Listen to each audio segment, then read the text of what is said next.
Chapter 66. What are you two doing?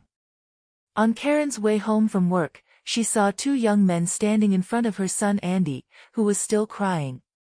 She angrily rushed forward, pulled her son back, glared at the two people in front of her, and glanced at the decapitated doll in the blonde girl's hand.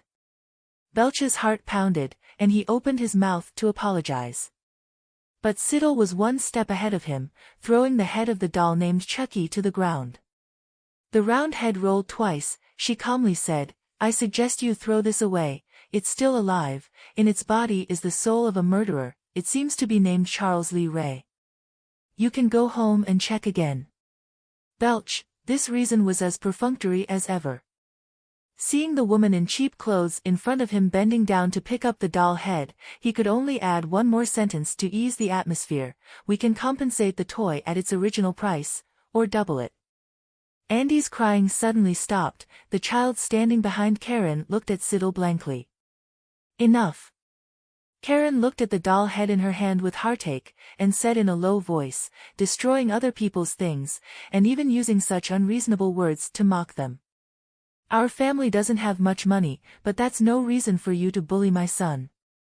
This was the toy that she had worked hard to earn money to buy for her son, and now it was broken like this. She suppressed her anger, snatched the doll's body from Siddle's hands, and pulled her son's hand away. Andy did not follow her. "Mom," the little boy grabbed Karen's hand and said, "That lady is right, Chucky once told me his name, Ray." "Andy." Karen interrupted the little boy in dissatisfaction, kneeling down to look at the child's face that was still wet with tears, but now seriously defending the blonde girl. She stood up angrily and looked at Siddle. "Please stay away from my son in the future." She held the doll in one hand and pulled Andy home with a strong hand. Belch glanced at Siddle. She lowered her eyes slightly, her expression calm, standing there for a while before turning around and walking into the villa. Belch followed her into the house. Karen pulled Andy into the elevator to go home. She tiredly put down her bag, and told her son, "Don't go near that sister in the future, listen to her nonsense, do you understand?" Andy tried to explain, "But Mom, Chucky actually told me a lot of things. He told me that his name was Ray, the name my sister just said. And the sister also said that Ray was a murderer." Although Andy didn't understand what a murderer was, it was true that sometimes he felt that Chucky was very fierce. He always cursed, threatened to kill someone, or called others pigs and bastards. But Chucky never behaved like that in front of his mother, and Andy also I don't know how to explain to Karen. "Dolls can't say such things," Karen said angrily. "Now you're also colluding with others to lie to your mother, right?" Seeing Karen not believing him, Andy pouted, put on his slippers, and returned to his bedroom. Without the doll by his side tonight, he didn't go to bed immediately. He thought about it over and over again, then put the carnival flyer he picked up on the street today on the table, reading it seriously and expectantly. After her son had quieted down, Karen breathed a sigh of relief. She rubbed her temples, picked up the broken doll, went to the desk, turned on the small desk lamp, took out a needle and thread from the toolbox, and began to sew the head and body of the Chucky doll together. Karen worked for half an hour before she was able to put Chucky's head and body together. A prominent red line appeared on the doll's neck, but despite the small defect, Karen was still very satisfied with her masterpiece. She held the doll up and turned it around, then put the patched doll in the corner of the living room. After Belch returned to his room, he suddenly discovered that the alarm clock next to his bed was out of battery. He still had to go to class tomorrow, even though it was the last day before summer vacation. Belch still had to get to school on time. He picked up the small lamp next to the table, but couldn't find any spare batteries in the drawer, so he decided to go down to the basement to look for them. There was also a storage room in the basement. Belch turned on the small lamp, and when he had only walked a few steps down the stairs to the basement, he suddenly realized that something was wrong. In the dark basement, he seemed to hear heavy breathing. The hanging lamp above his head had long since broken. Belch hesitantly raised the lamp in his hand to illuminate the darkness in front of him. The basement was filled with all sorts of miscellaneous objects, but there was no one there. All around was darkness. It was clearly summer, but Belch suddenly shivered. He took 2 more steps, and the breathing sound appeared again. Belch's heart was pounding. He looked around. Because the basement was too big and had many dark corners, he couldn't see anything. But the clear breathing told him that there was definitely a second person here. Belch couldn't see anyone. He tried to hold his breath. Just as he was about to run back with the lamp, he suddenly discovered someone squatting in front of the wall in a corner not far away.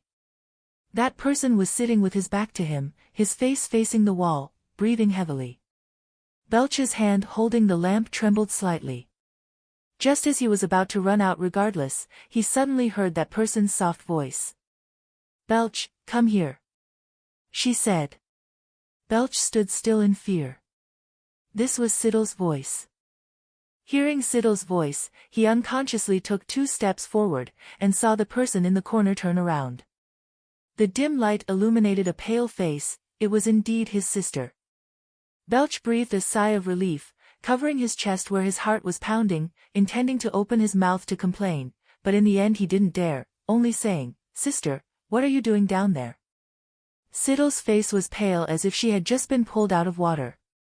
She stared at Belch expressionlessly, waved at him, and said in a low voice, "Come closer, I'll tell you a secret." Belch lowered his head and approached. "What mysterious thing do you want to say?" Before he could finish speaking, he suddenly heard a familiar voice coming from above the stairs. "Belch, what are you doing down there? Why haven't you come up for so long?" The girl's voice also showed impatience. For a moment, Belch's mind was blank.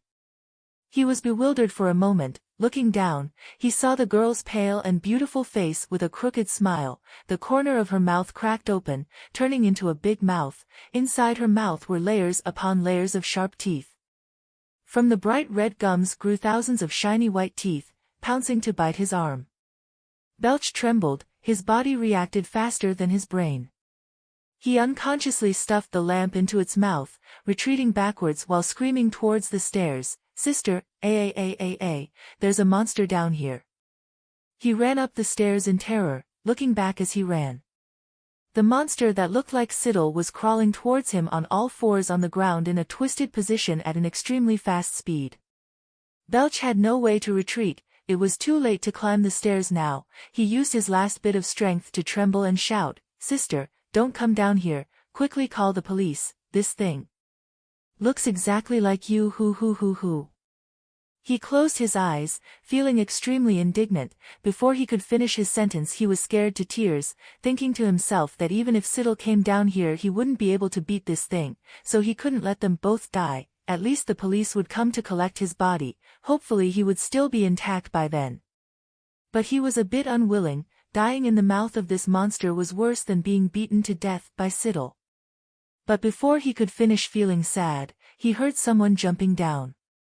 "Where's the monster?"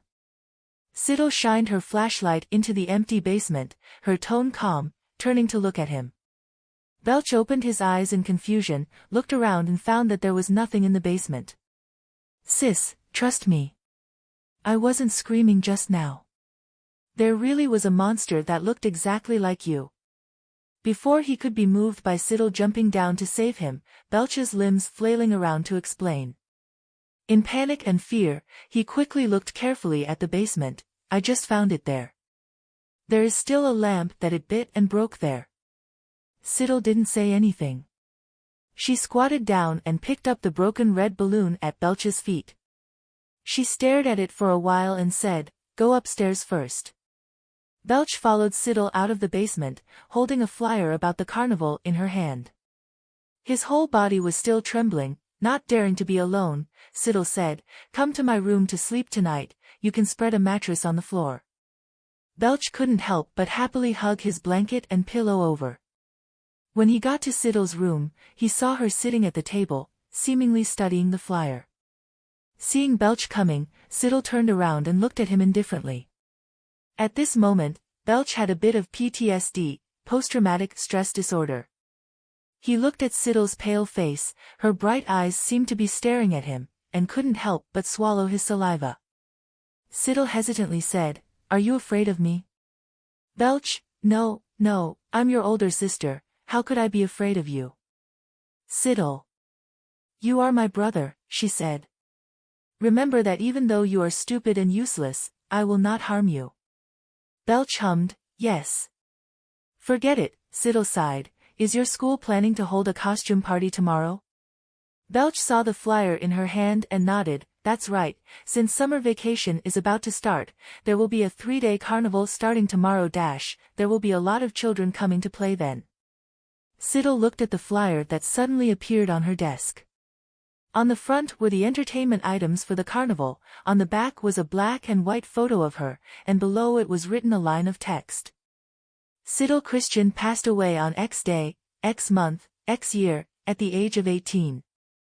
The date marked on the flyer was tomorrow. Tomorrow was also the last day before summer vacation. Siddle looked down at it for a while, folded the flyer, and put it in her school bag. She wanted to see what would happen tomorrow. If it was a carnival, wouldn't the clown appear? Siddle threw the balloon in her hand into the trash can.